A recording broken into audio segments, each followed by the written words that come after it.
आणि आत्ताच एक धक्कादायक बातमी हाती येते ती म्हणजे सटाणा तालुक्यातील ताळवडे डिगर या ठिकाणी प्रेमी युगल पळून जात असताना त्यांच्या 4 चाकी वाहनाने शाळेत जाणाऱ्या विद्यार्थ्यांना उडवलेलं आहे। अजय सोनावणे आपले प्रतिनिधी आपल्याबरोबर आहेत। अजय, नेमकं काय घडलेलं आहे आणि यामध्ये काही हानी झाली आहे का?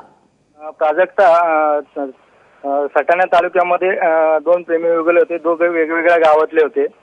तो मुलगा जो होता तो गाडी घेऊन निघाला आणि रस्त्यामध्ये त्या मुलीला त्यांनी कव्हर केलं।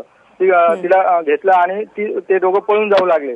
त्याच वेळेला त्या मुलीला पळताना तिच्या गावातल्या काही तरुणांनी पाहिलं आणि ते त्यांचा पाठलाग करायला लागले। आपला कोणीतरी पाठलाग करतोय म्हणून ह्या दोघांनी गाडी जोरात सुरू केली आणि ते जाऊ लागले। त्याच वेळेला किकवारी गावाजवळ एका वळणावरती शाळेतला हा जो विद्यार्थी होता 10वीचा यज्ञेश काकुळते म्हणून डायरेक्ट ह्याच्या अंगावरती गाडी गेली आणि त्यात त्याचा मृत्यू झालेला आहे। त्यामुळे या घटनेमुळे त्या गावामध्ये थोडीशी परिस्थिती तणावपूर्ण आहे।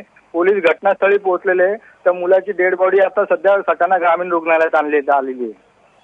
अजय, धन्यवाद या सगळ्या माहितीबद्दल।